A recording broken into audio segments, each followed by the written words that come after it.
pricking, and it's something that I've thought about over the years, particularly with young children, and I want parents to really listen to me and take heed on this. Are you listening? Okay.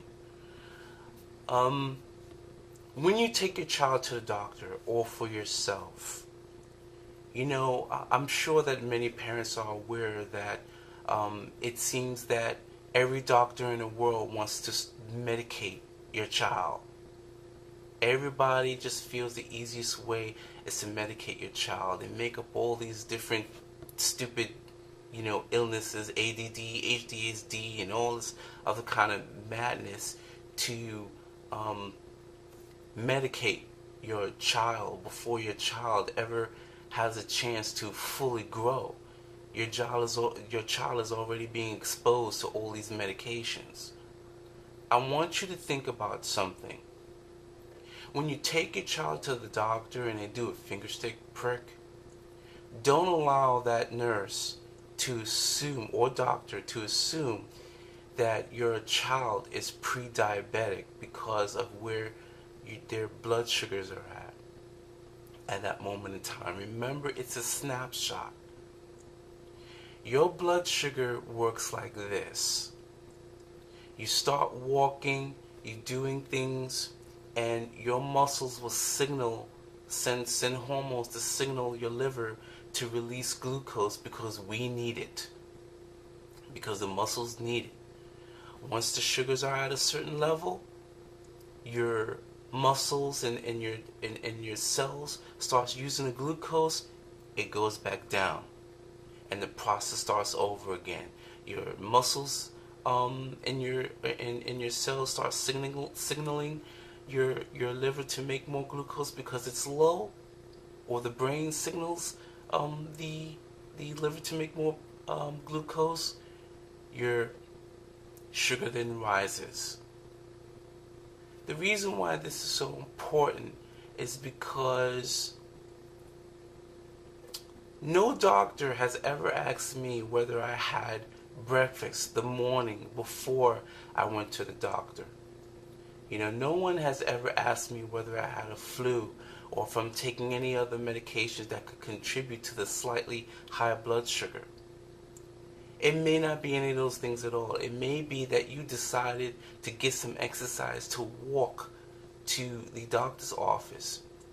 Your blood sugar is going to rise because your body needs that glucose in order, that energy in order to do what it needs to do for you to get to the doctor because you chose to walk. Not only that, your blood pressure also slightly goes up too, because now your adrenaline is starting to rise because you're walking in and you're doing your thing. And I think that's very important for all parents, for their children and for themselves, to be aware of that fact, because your doctor could mistakenly and prematurely diagnose your child with diabetes. If your doctor decides to do a finger stick prick and they say that your child could be pre-diabetic, ask, and in some cases you may have to demand an A1C test, because that one finger stick prick should not and cannot be the sole reason for a diagnosis of diabetes. The only way you're going to really know the possibility of you having diabetes is to look at your glucose levels through a 3-month period. That's very, very important. And also take in consideration any other factors. Whether if you have a teen, whether your teen may be drinking coffee or not, consuming a lot of caffeine. I don't think people realize how much caffeine affects one's blood sugars.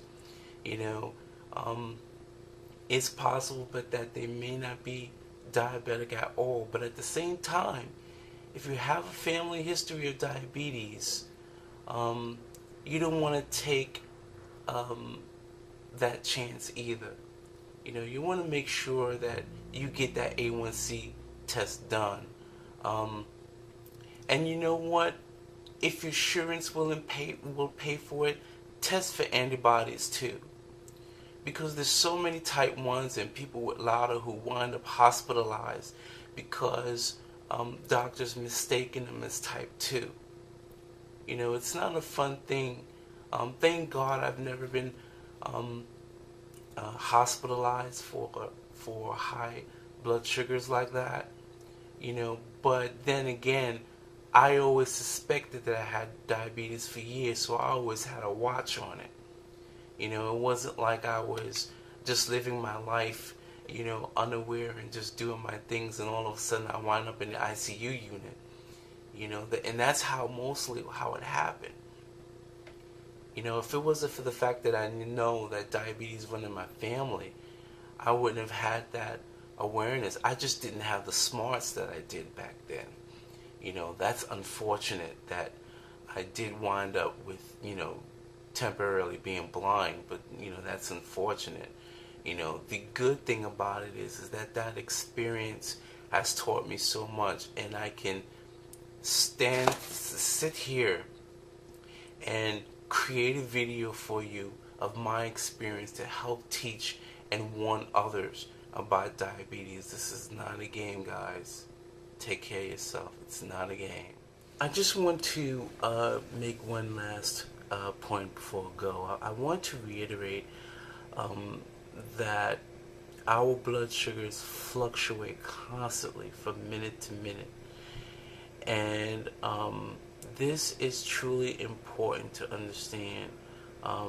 This is one of the reasons why some diabetics don't want other people to peek at their numbers. Because people who don't understand this will say, oh, what have you been eating? And truth is, you may not have eaten anything at all. You don't necessarily need food for your blood sugars to go up. By the time I can wake up with a blood sugar of 100, and by the time I finish taking a shower, putting on my clothes, get to work, my sugar is already gone up 40 milligrams per deciliter. And that's without food. And this is the reason why I'm a diabetic, because I don't make enough insulin. So the muscles are signaling the pancreas, we need more sugars, okay? And it's, for whatever reason, it can't get there. The cells don't have it, so it signals to send some more glucose, and more and more and more. But what it doesn't realize is that there's not enough insulin there. So it will keep signaling the liver to release glucose until it gets some. And this is why that we are diabetics, and I want people to be aware of that fact. Sometimes you think, good people who think that they're fairly smart think that diabetes is elementary, that it's so easy. Everybody can understand it, but diabetes is not easy. When you start learning and reading about the mechanics of diabetes, it's not an easy disease. It's not something that you can just say, eat fruits and vegetables and you be cured, or eat this or eat that, or do X and you be cured. Diabetes, there is no cure for diabetes. There is no cure. You have to get that through your thick head. All diabetics, as we know, or all diabetics, all non-diabetics, as we know it, there is no known cure for now. Maybe tomorrow, hopefully, maybe the next year, maybe 10 years from now. We can only cross our fingers and hope. And for those of us who are conspiracy theorists, who believes that there's one entity that's keeping everybody diabetic for world domination, the pharmacist wants to make money, no.